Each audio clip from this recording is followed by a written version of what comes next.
Hello and welcome to TelecomTV. My name is Martin Warwick. We are here at the Intel offices in Bath in Somerset, and I'm talking with Dirk Nindermeyer. Dirk, welcome. Thank you. We're talking about a newish concept, MEC, Mobile Edge Computing. Let's begin by explaining briefly what that is and how it works. Yeah.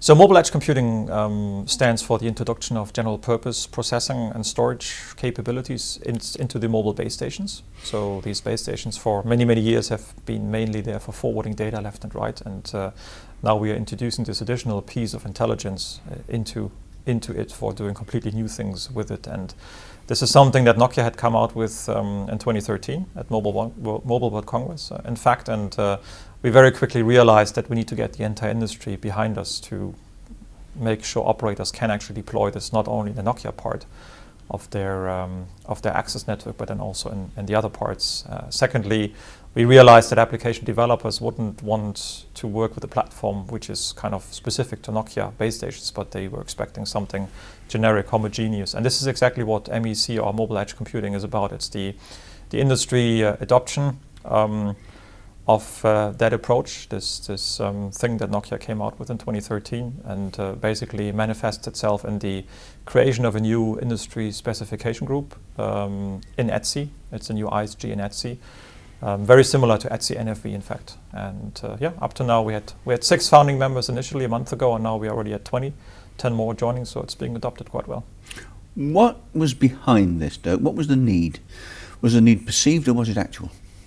The need was to create more value with LTE networks, really. So we realized that, first of all, we can improve a lot of things on the user experience. So right now, many networks are still sort of new and user adoption is happening. So there's no real user experience problem yet, but we see it coming as also these networks will soon get congested, and we'll be looking for new ways to optimize delivery of bulky contents to end users. Secondly, we wanted to facilitate network-based innovation. So today, much of the innovation is happening not within our customer base, the operators, but it's happening outside. We wanted to make the network more relevant and give others, partners, third parties, the opportunity to innovate based on this unique network capability. And then the third reason really was to allow the network to be a suitable platform for non-subscriber use cases. So this entire space of Internet of Things, there's a lot to be done there with mobile networks, and today the networks aren't really suitable for that, aren't really designed for that, and we wanted to add this additional piece of intelligence into the network to make many of these non-traditional use cases happen with objects, with verticals, with enterprises and so forth.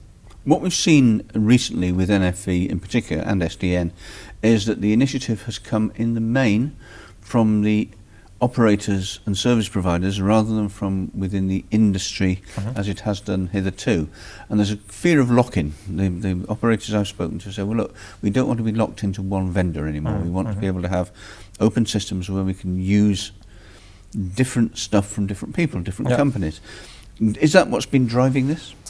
Yeah, MEC is all about openness, really. So first of all, the way the standard is being set up is very much designed so that application providers, they can just deploy an application on a platform, which then could be in reality a Nokia platform or a platform from another vendor.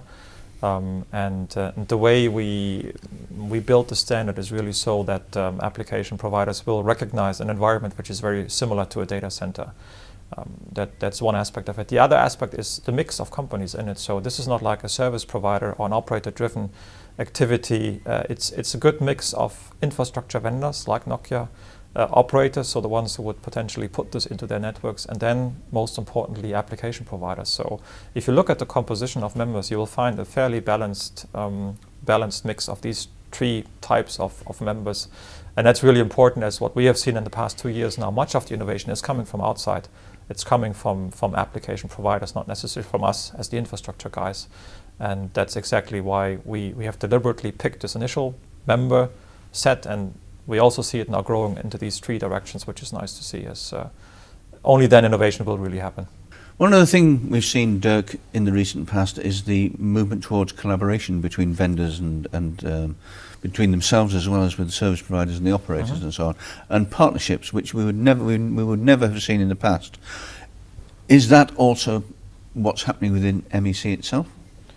Yeah, absolutely. I mean, as said, so much of the innovation comes from outside. It doesn't come from us, neither does it come from the operator, but it comes from these partners. And in Nokia, we are very open to partnering, and this approach of opening up the base station, of presenting APIs, of inviting partners to build against these APIs is completely in line with our company strategy. So we do it now in the radio access network, which used to be the closest of all parts of the mobile network, but we're also doing it in other parts of the network. So we clearly realize that many things will come from partners, and we have a very open approach to this. In fact, we just created a new unit for it in Nokia, which is only meant to actually take partners on board, and we have several business models how we deal with them. And as such, MEC and the product Liquid Applications is fitting to that company strategy very well.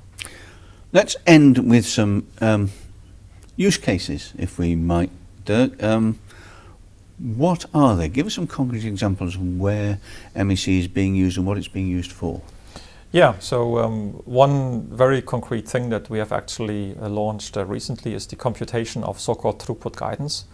So what we do on that server in the base station, where we have full sight to the air interface as well as to what's behind the base station, we are computing real-time guidance information for external parties to actually read and consume and deliver much more based on what the current network condition is, instead of wildly guessing what the network condition could be. So this is one of the very kind of old problems, that if you're sitting outside the network, you try to push content into it, you don't really know what's happening. And we see that the protocols like TCP were never really designed for this kind of mobile delivery. So they are too sluggish to actually adapt to the volatility of the network, which practically changes every millisecond. So every millisecond we take new decisions in the base station for what to do over the air, and TCP cannot capture that. So we showed that, and it actually helps improving user experience to a great deal in terms of how quickly can we start a video, how quickly can the video adapt to changing bandwidth conditions, and what is the outcoming quality for the end user. Then some pretty radical positive improvements of those KPIs. So that's one example. Another example is work we've done with several operators in the area of live streaming at events. So providing additional views to spectators of an event onto that tablet so they can follow in real time, where again there is a huge gap between what we can do with edge computing at the event and what we can do with traditional internet-based streaming. And then of course, third example is something we showed together with our colleagues in here in the area of connected driving, where we showed how edge computing can help to actually complement, if not replace, a technology that's been invented by the auto industry like 10 years ago for capturing hazard warnings on roads and distributing them out to cars in real time. So there again, we have this aspect of proximity and real-timeness, which is really important, and that's a bit of a forward-looking use case, but we think that this one actually shows the potential of edge computing extremely well. Interesting stuff. We look forward to seeing what happens in the next year or so. Dirk Lindemeyer, thank you very much indeed. Thank you, Mark.